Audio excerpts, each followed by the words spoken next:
Hello friends, मेरा नाम भरत कुमार निम्मा है। विक्रमशिला एकेडमी के इस यूट्यूब प्लेटफॉर्म पर एक बार पुनः आपका स्वागत है। एमपीपीएससी 2025 की प्रारंभिक परीक्षा के लिए विक्रमशिला एकेडमी लेकर आया है एमसीक्यू की एक सीरीज, और इसी सीरीज का आज यह 20वां लेक्चर है, जिसमें हम बात करने वाले हैं भारतीय स्वतंत्रता संग्राम से संबंधित महत्वपूर्ण आंदोलन, घटनाओं और संबंधित व्यक्तियों के बारे में।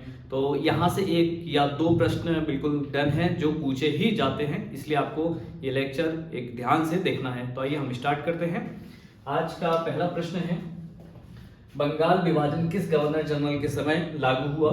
ऑप्शन है Lord Curzon, Lord Minto, Lord Dufferin, Lord Hardinge. तो इस प्रश्न का सही आंसर क्या हो जाएगा? आंसर हो जाएगा बी, लॉर्ड मिंटो के समय बंगाल विभाजन लागू हुआ है। अब यहाँ से आपको ध्यान रखना है, ध्यान रखिए, जो बंगाल विभाजन है, बंगाल विभाजन, तो बंगाल विभाजन की घोषणा कब हुई है?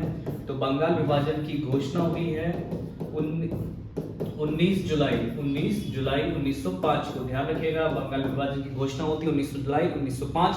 तो जब घोषणा किसने करी है तो ध्यान रखिएगा, लॉर्ड कर्जन के द्वारा घोषणा की गई है। और इसी आंदोलन, इसी विभाजन के विरोध में स्वदेशी आंदोलन चलाया गया, स्वदेशी आंदोलन। तो ध्यान रखिएगा, स्वदेशी आंदोलन कब से स्टार्ट हुआ है? 7 अगस्त 1905 को स्टार्ट हुआ है। और स्वदेशी आंदोलन का जो विचार था वो संजीवनी नामक समाचार पत्र में आया था पहली बार। और स्वदेशी आंदोलन के एक प्रमुख नेता जो माने जाते हैं वो सुरेंद्रनाथ बनर्जी माने जाते हैं। स्वदेशी आंदोलन कहाँ चलाया गया है? बंगाल में चलाया गया है। और लागू कब हुआ है? तो ध्यान रखिएगा, बंगाल विभाजन लागू हुआ है 16 अक्टूबर 1905 को बंगाल विभाजन लागू हो जाता है।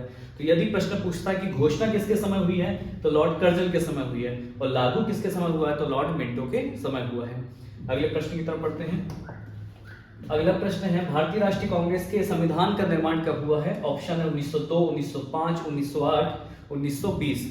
तो इस प्रश्न का सही आंसर क्या हो जाएगा? 1908। तो ध्यान रखिएगा, इंडियन नेशनल कांग्रेस आईएनसी की स्थापना हुई है 1885 में हुई है। और उसके पहले संविधान का जो निर्माण हुआ है वो 1908 में किया गया है। और इसी संविधान में यदि प्रश्न आता है इंडियन नेशनल कांग्रेस के संविधान में कब संशोधन किया गया, तो ध्यान रखिएगा 1920 में संशोधन किया गया है। इसे आपको याद रखना है, 1920 में संशोधन किया गया है। अच्छा, जब भारतीय राष्ट्रीय कांग्रेस के संविधान का निर्माण हुआ है तो किस अधिवेशन में निर्माण हुआ है? तो ध्यान रखिएगा, मद्रास अधिवेशन। तो मद्रास अधिवेशन के अंतर्गत संविधान का निर्माण हुआ है। और इस मद्रास अधिवेशन के अध्यक्ष कौन है? राजबिहारी घोष हो जाते हैं। और जब संशोधन हुआ है तो ये संशोधन कहाँ हुआ है? तो नासिक अधिवेशन के अंतर्गत संशोधन हुआ है। इसे आपको याद रखना है। आगे बात करते हैं। अगला प्रश्न है, सही मिलान नहीं है। मित्र मेला संगठन, वीर सावरकर, अभिनव भारत समाज, वीर सावरकर, अनुशीलन समिति पी मित्रा, युगांतर समिति बिपिन चंद्र पाल। तो क्या सही नहीं है? कौन सी संस्था और उसके संस्थापक सही नहीं है मेल? तो आंसर आ जाएगा डी। तो युगांतर समिति बिपिन चंद्र पाल नहीं आएगा। ध्यान रखिएगा, वारेंद्र कुमार घोष आएगा, वारेंद्र कुमार घोष। और एक और महत्वपूर्ण नाम है भूपेंद्र नाथ दत्त, भूपेंद्र नाथ दत्त। तो ध्यान रखिएगा, इन दो लोगों ने मिलकर युगांतर पार्टी की स्थापना की है। कब स्थापना हुई है? 1906 में स्थापना हुई है। अगर हम अन्य विकल्पों की बात करें तो मित्र मेला 1899 में बनाया गया क्रांतिकारी संगठन है, महाराष्ट्र में बनाया गया था वीर सावरकर के द्वारा। यही इसी मित्र मेला का नाम आगे जाके अभिनव भारत समाज कर दिया गया है। तो ध्यान रखिएगा, 1904 में मित्र मेला का नाम अभिनव भारत समाज किया गया वी सावरकर के द्वारा। अनुशीलन समिति 1902 में बनाई गई है बंगाल में। और युगांतर मैंने बताया पार्टी 1906 में बनाई गई है। आगे बात करते हैं। अगला प्रश्न है, शिमला सम्मेलन किस योजना पर आधारित था? ऑप्शन है कैबिनेट मिशन योजना, वेवेल योजना, माउंटबेटन योजना, क्रिप्स मिशन। तो इस प्रश्न का सही आंसर क्या हो जाएगा? आंसर हो जाएगा बी, वेवेल योजना पर शिमला सम्मेलन का आयोजन शिमला में किया गया था 1945 में। तो ध्यान रखिएगा, शिमला सम्मेलन का आयोजन कब किया गया है? 1945 में किया गया है। अगर हम अन्य विकल्प बात करें तो कैबिनेट मिशन योजना 1946 में आई है, वेवेल योजना 1945 में आई है, माउंटबेटन योजना 1947 में आई है। और इस माउंटबेटन योजना को 3 जून योजना भी कहते हैं। ध्यान रखिएगा, 3 जून योजना भी कहा जाता है। क्रिप्स मिशन कब आया है? 1942 में भारत आया है। चलिए आगे बात करते हैं। अगला प्रश्न है, राजगोपालाचार्य फार्मूला किस वर्ष लाया गया है? ऑप्शन है 1940, 1942, 1944, 1946। तो इस प्रश्न का सही आंसर क्या हो जाएगा? आंसर हो जाएगा सी। तो राजगोपालाचारी फार्मूले को 1944 में लाया गया है और इसमें मुस्लिम लीग से कहा गया था कि वो भारतीय राष्ट्रीय कांग्रेस का समर्थन करे देश की आजादी के लिए। उसके बाद चूंकि मुस्लिम लीग की डिमांड थी कि भाई हमें पृथक पाकिस्तान चाहिए, तो इस फार्मूले कहा गया था कि मुस्लिम लीग पहले भारत की आजादी के लिए कांग्रेस के साथ मिलकर कार्य करे, उसके बाद जहां जहां मुस्लिम आबादी ज्यादा है उनसे संबंधित क्षेत्रों में हम आगे कार्यवाही कर सकते हैं, परंतु पहले उन्हें स्वतंत्रता की मांग करनी होगी। आगे बढ़ते हैं। अगला प्रश्न है स्लो डाउन हड़ताल का संबंध किस विद्रोह या आंदोलन से है? गदर आंदोलन, कामागाटा मारू प्रकरण, भारत छोड़ो आंदोलन, शाही नौसेना विद्रोह है। तो प्रश्न का सही आंसर क्या हो जाएगा? आंसर डी हो जाएगा। स्लो डाउन हड़ताल का संबंध शाही नौसेना विद्रोह से है। ध्यान रखिएगा इस विद्रोह को एनएस तलवार विद्रोह भी कहा जाता है और ये 1946 में हुआ। कहां पर हुआ है विद्रोह? बंबई में हुआ है। तो जहाज के जो कर्मचारी हैं उन्होंने विद्रोह किया है। ध्यान रखिएगा बाद में यह विद्रोह समाप्त हो जाता है। तो प्रश्न पूछा जाता है कि शाही नौसेना विद्रोह के अंतर्गत जो कर्मचारियों का विद्रोह था उसे किसने है ना बंद करवाया है? तो यहाँ पे दो लोगों के नाम आते हैं, सरदार पटेल का नाम आता है और मोहम्मद अली जिन्ना। इन दो लोगों ने जहाज के कर्मचारी जो विद्रोह कर रहे थे उनसे मुलाकात की है और फिर उस विद्रोह को समाप्त करवाने में इन दोनों की भूमिका रही है। इसे आपको याद रखना है। अन्य विकल्पों पर देखें तो ध्यान रखिएगा गदर आंदोलन 1913 में हुआ है, लाला हरदयाल ने शुरू किया था, गदर पार्टी बनाई थी उन्होंने सैन फ्रांसिस्को में। कामागाटा मारू एक जापानी जहाज था और ये जो कामागाटा मारू प्रकरण है वो 1914 से संबंधित है। भारत छोड़ो आंदोलन 1942 से संबंधित है। चलिए आगे बात करते हैं। अगला प्रश्न है बाल्कन प्लान किस गवर्नर जनरल द्वारा प्रस्तुत किया गया था? ऑप्शन है लॉर्ड इरविन, लॉर्ड मिंटो द्वितीय, लॉर्ड लिनथगो, लॉर्ड माउंटबेटन। तो इस प्रश्न का सही आंसर क्या हो जाएगा? आंसर डी हो जाएगा। 1947 में जब लॉर्ड माउंटबेटन भारत आते हैं तो फिर उन्होंने भारत के विभाजन से संबंधित प्लान प्रस्तुत किया है जिसको हम कहते हैं बाल्कन प्लान। कब प्रस्तुत किया गया था? 1947 में। चलिए आगे बात करते हैं। अगला प्रश्न है भारत का विभाजन किस योजना के माध्यम से हुआ है? ऑप्शन है क्रिप्स मिशन, वेवेल योजना, कैबिनेट मिशन योजना, 3 जून योजना।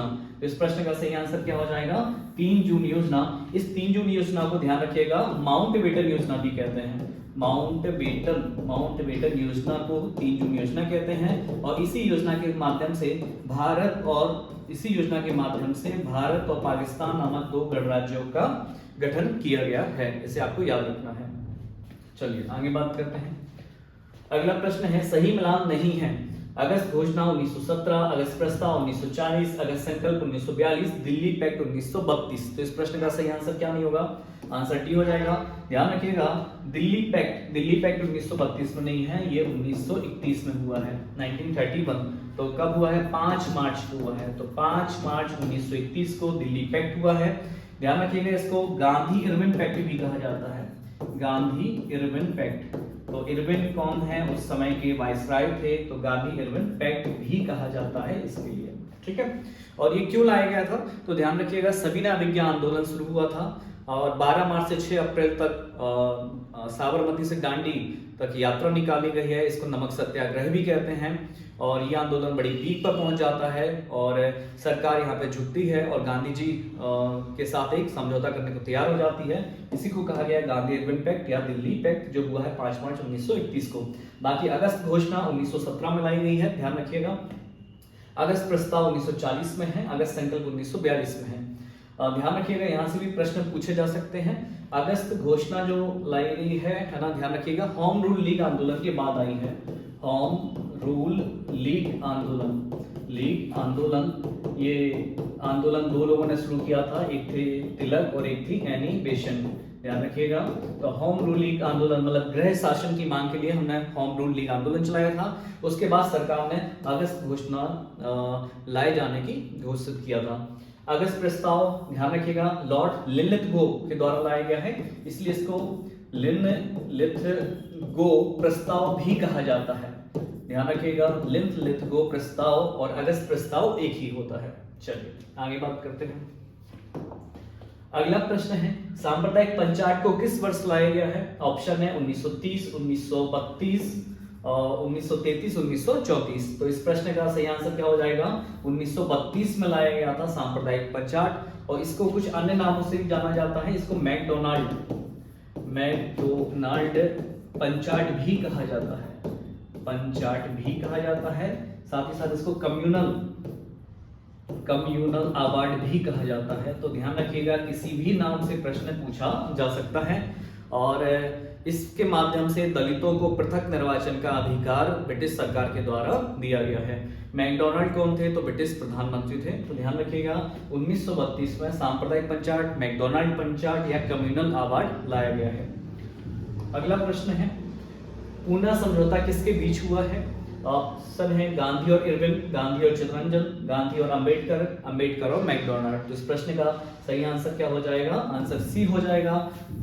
गांधी जी और अंबेडकर जी के बीच में पूना समझौता हुआ है। कब हुआ है? 1932 में हुआ है।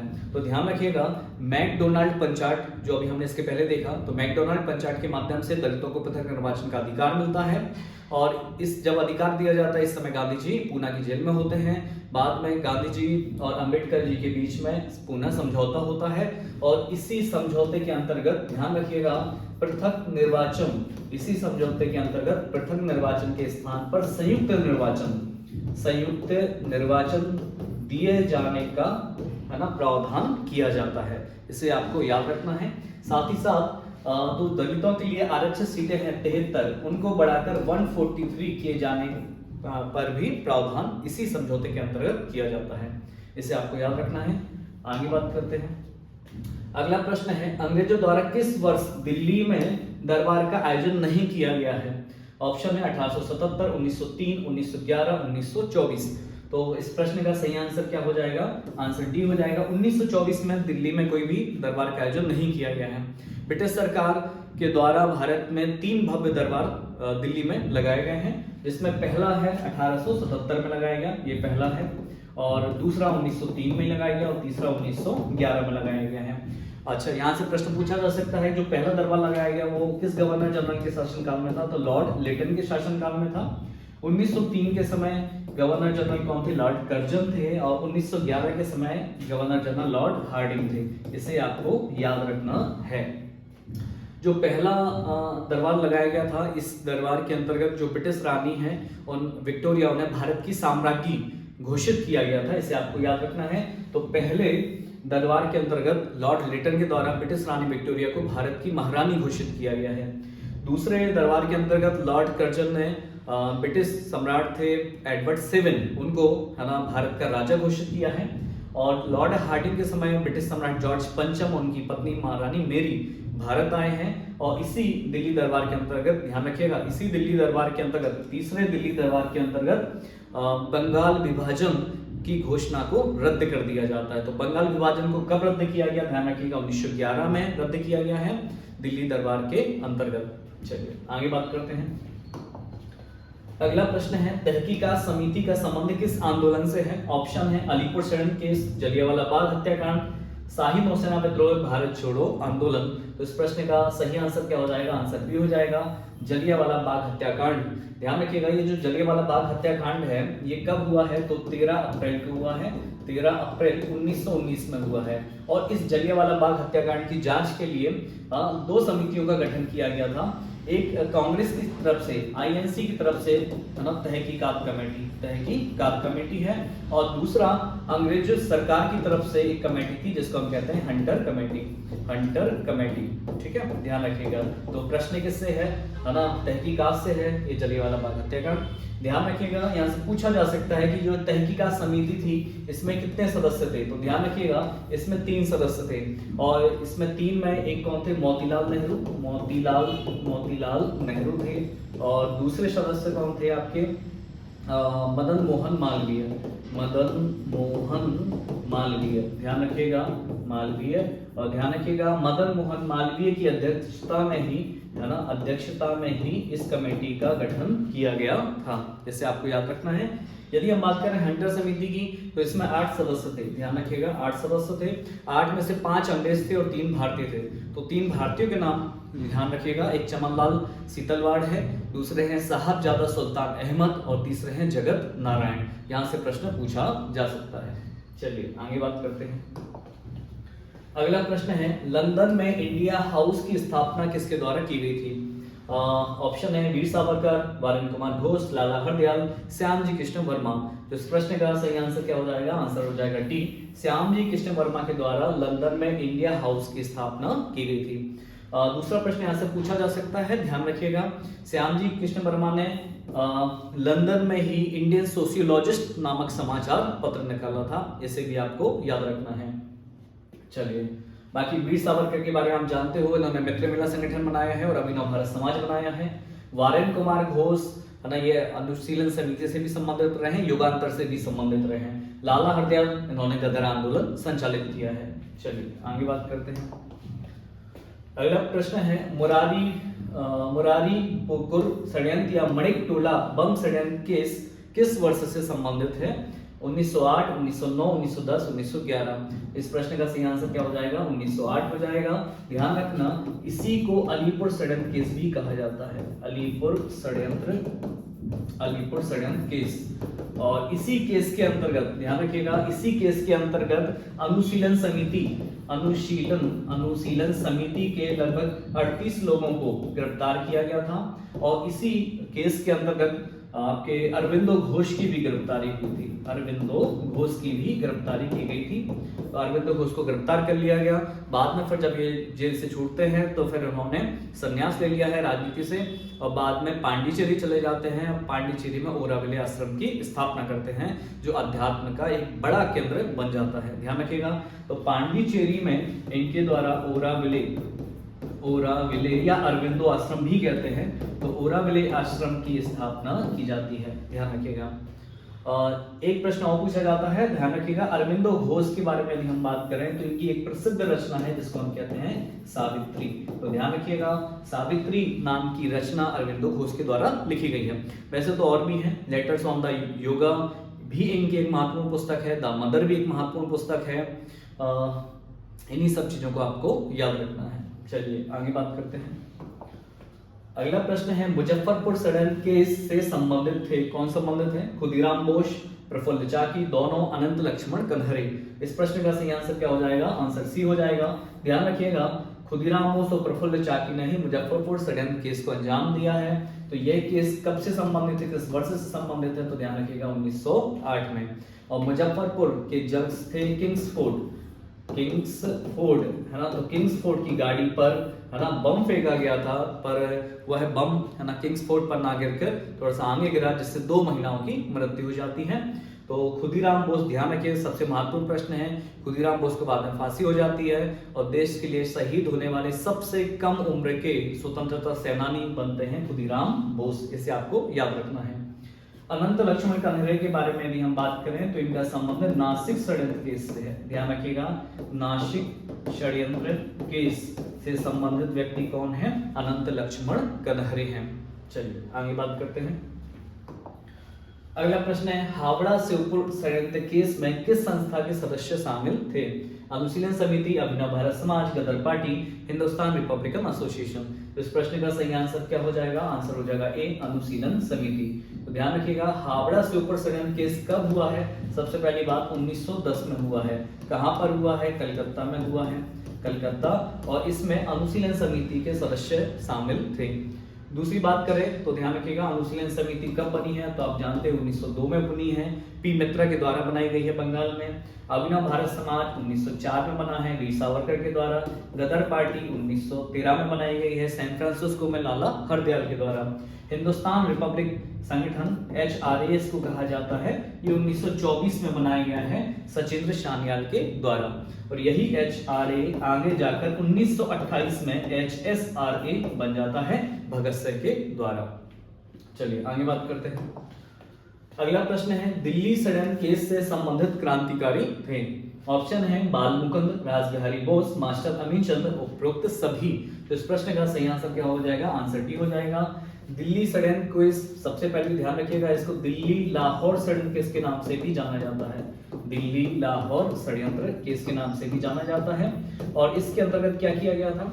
तो ध्यान रखिएगा 1912 में भारत की राजधानी को कलकत्ता से दिल्ली लाया जा रहा है। लॉर्ड हार्डिंग एक हाथी के ऊपर सवार हैं, उनके ऊपर एक बम फेंका जाता है और ये जो विचार था बम फेंकने का, ध्यान रखिएगा, रास बिहारी बोस का था। और बाद में चूंकि फिर वो घटना असफल हो जाती है, बाद में रास बिहारी बोस को भागना पड़ता है और फिर ये जापान चले जाते हैं। इसे आपको याद रखना है। चलिए आगे बात करते हैं। निम्नलिखित में से किसने लंदन में कर्जन वाइली की हत्या की थी? ऑप्शन है मदन लाल ढींगरा, राम प्रसाद बिस्मिल, पी मित्रा, भगत सिंह। तो इस प्रश्न का सही आंसर क्या हो जाएगा? आंसर हो जाएगा ए, मदन लाल ढींगरा। ध्यान रखिएगा, मदन लाल ढींगरा ने 1909 में लंदन में एक राजनीतिक थे, ब्रिटिश राजनीतिक कर्जन वाइली की हत्या कर दी थी। इसे आपको याद रखना है, 1909। और अगर हम मदन लाल ढींगरा के बारे में बात करें तो हमने अभी देखा है कि श्यामजी कृष्ण वर्मा ने इंडिया हाउस की स्थापना लंदन में की थी और इसी इंडिया हाउस के एक सदस्य कौन थे? मदन लाल ढींगरा। चलिए बाकी राम प्रसाद बिस्मिल का संबंध है आपके, ये भी एक क्रांतिकारी हैं, एचआरए से रहा है और इन्होंने काकोरी कांड को अंजाम दिया है। काकोरी कांड, ध्यान रखिएगा, राम प्रसाद बिस्मिल का संबंध काकोरी कांड से है। पी मित्रा, इन्होंने अनुशीलन समिति बनाई है, अनुशीलन समिति बनाई है। और भगत सिंह, ध्यान रखिएगा, इन्होंने HSRA Hindustan socialist Republic association का गठन किया है 1928 में दिल्ली में। अगला प्रश्न है, चटगांव के पुलिस शस्त्रागार पर हमले का प्रमुख कौन था? ऑप्शन है चंद्रशेखर आजाद, राम प्रसाद बिस्मिल, भगत सिंह, सूर्य सेन। तो इस प्रश्न का सही आंसर क्या हो जाएगा? आंसर हो जाएगा डी, सूर्य सेन के द्वारा चटगांव मतलब बंगाल के पुलिस शस्त्रागार पर हमला किया गया, शस्त्रों को लूटा गया है। तो ध्यान रखिएगा, ये जो घटना है ये 1930 में की गई है और इस 1930 में ध्यान रखिएगा हमारे यहाँ पर सविनय अवज्ञा आंदोलन चल रहा है। तो पूछा भी जा सकता है किस आंदोलन के दौरान ये घटना घटी है, तो सविनय अवज्ञा आंदोलन के दौरान हुई है। आगे बात करते हैं। अगला प्रश्न है, निम्नलिखित में से किस क्रांतिकारी संगठन ने काकोरी षड्यंत्र को अंजाम दिया था? ऑप्शन है अनुशीलन समिति, अभिनव भारत समाज, Hindustan Republic association, Hindustan socialist Republic association. इस प्रश्न का सही आंसर क्या हो जाएगा? आंसर सी हो जाएगा, HRA हिंदुस्तान रिपब्लिकन एसोसिएशन के द्वारा इस घटना को अंजाम दिया गया था। और कब अंजाम दिया गया था? तो ध्यान रखिएगा 9 अगस्त 1925 को काकोरी कांड का हुआ है। 9 अगस्त 1925 को सहारनपुर लखनऊ एक्सप्रेस को बीच में रोका गया है काकोरी नामक स्थान पर। और इस षड्यंत्र को, इस घटना को अंजाम देने वाले जो थे लोग, उसमें राम प्रसाद बिस्मिल हैं, अशफाकुल्ला खां हैं, चंद्रशेखर आजाद हैं, राजन लाहिड़ी हैं। ऐसे 10 लोगों ने काकोरी षड्यंत्र या काकोरी ट्रेंड को लूटा है, ध्यान रखिएगा। अच्छा, दूसरा प्रश्न यहाँ से पूछा जा सकता है कि जो काकोरी षड्यंत्र केस है उसका विचार किसका था? मतलब सरकारी खजाने को लूटने का विचार किसका था? तो ध्यान रखिए, इसका प्रश्न का आंसर क्या आएगा? राम प्रसाद बिस्मिल का था, बिस्मिल। और बाद में इनको गिरफ्तार कर लिया जाता है, इनको फांसी दी जाती है और इन्होंने कहा है कि मैं राज्य के पतन की कामना करता हूं। तो ये भी पूछा जा सकता है, ये किसने कहा है? मैं राज्य के पतन की कामना करता हूं, ये राम प्रसाद बिस्मिल ने ही कहा है, जो कि काकोरी षड्यंत्र के इसके प्रमुख व्यक्ति थे। इन्हीं के विचार पर इस घटना को अंजाम दिया गया था। अगला प्रश्न है, अखिल भारतीय किसान सभा का गठन किस वर्ष किया गया है? ऑप्शन है 1932, 1936, 1938, 1940। तो इस प्रश्न का सही आंसर क्या हो जाएगा? आंसर बी हो जाएगा, 1936। ये बहुत महत्वपूर्ण किसान सभा थी, 1936 में लखनऊ में स्थापित हुई है, लखनऊ। और इसके संस्थापक कौन हैं? स्वामी सहजानंद हैं, सहजानंद सरस्वती। तो इसे आपको याद रखना है, स्वामी सहजानंद सरस्वती ने 1936 में लखनऊ में भारतीय किसान सभा का गठन किया था। अगला प्रश्न है, निम्नलिखित आंदोलन को उनके कालक्रमानुसार व्यवस्थित करना है। एका आंदोलन, बारडोली सत्याग्रह, तेभागा आंदोलन, तेलंगाना आंदोलन। तो सही कूट क्या होंगे, है ना? 1 2 3 4, 2 3 4 1, 1 3 2 4, 4 3 2 1। तो आइए हम देखते हैं। देखिए, एका आंदोलन ध्यान रखिएगा 1921 में हुआ है, बारडोली सत्याग्रह 1928 में हुआ है, तेभागा आंदोलन 1946-47 में हुआ है और तेलंगाना आंदोलन 1946 से 51 तक चला है। ध्यान रखिए, स्वतंत्रता के बाद भी तेलंगाना आंदोलन चला है। उस समय निजाम का शासन था, बाद में स्वतंत्र भारत में भी यह आंदोलन चलता रहा है। तो अगर इसके हिसाब से यदि हम देखें तो पहला हो जाएगा, उसके बाद तीसरा हो जाएगा, तो पहला, तीसरा, दूसरा, चौथा, सी आंसर इसका आ जाएगा। पहला, दूसरा, माफ करिएगा, पहला आ जाएगा, दूसरा आ जाएगा, फिर तीसरा आ जाएगा, ये सी आंसर इसका हो जाएगा। ठीक है, इसे आपको याद रखना है। अगला प्रश्न है, निम्नलिखित में से किस घोषणा या अधिनियम के द्वारा पहली बार प्रांतों में द्वैध शासन की स्थापना की गई है? मोस्ट इंपोर्टेंट प्रश्न है आपके लिए। मार्टेन्यू चेम्सफोर्ड घोषणा, मार्लिमेंटो सुधार अधिनियम, भारत सरकार अधिनियम 1935, भारतीय स्वतंत्रता अधिनियम 1947। तो पहली बार प्रांत में द्वैध शासन की बात हो रही है, तो आंसर आ जाएगा मार्टेन्यू चेम्सफोर्ड घोषणा 1919 में लाई गई थी, ध्यान रखिएगा। और तो 1919 में है ना, प्रांतों में पहली बार द्वैध शासन अपनाया गया है। अच्छा, यहाँ से एक प्रश्न और पूछा जा सकता है कि द्वैध शासन अपनाया तो इसमें गया, तो हटाया कब गया है? तो भारत सरकार अधिनियम 1935 के अंतर्गत है ना द्वैध शासन को हटा दिया गया है, इसे आपको याद रखना है। चलिए आगे बात करते हैं। अगला प्रश्न है, द्वितीय गोलमेज सम्मेलन के समय भारत के गवर्नर जनरल थे? ऑप्शन है Lord Irwin, Lord Chelmsford, Lord Willingdon, Lord Wavell. तो इस प्रश्न का सही आंसर क्या हो जाएगा? आंसर सी हो जाएगा, लॉर्ड विलिंगटन। ध्यान रखिएगा, 3 गोलमेज सम्मेलन हुए हैं, पहला, दूसरा और तीसरा। तो पहला 1930 में हुआ, दूसरा 1931 में हुआ और तीसरा 1932 में हुआ है। तीनों गोलमेज सम्मेलन लंदन में आयोजित हुए हैं, ध्यान रखिएगा, लंदन में। और इस समय ब्रिटिश प्रधानमंत्री कौन थे? रैमजे मैकडोनाल्ड थे, इसे भी आपको याद रखना है। तीनों गोलमेज सम्मेलन में भाग लेने वाले व्यक्ति कौन है? डॉक्टर अंबेडकर जी हैं। और एक और महत्वपूर्ण तथ्य आपको याद रखना है, तीनों गोलमेज सम्मेलन में भाग लेने वाले एकमात्र रियासत के राजा कौन है? तो ध्यान रखिएगा, बीकानेर रियासत के राजा थे गंगा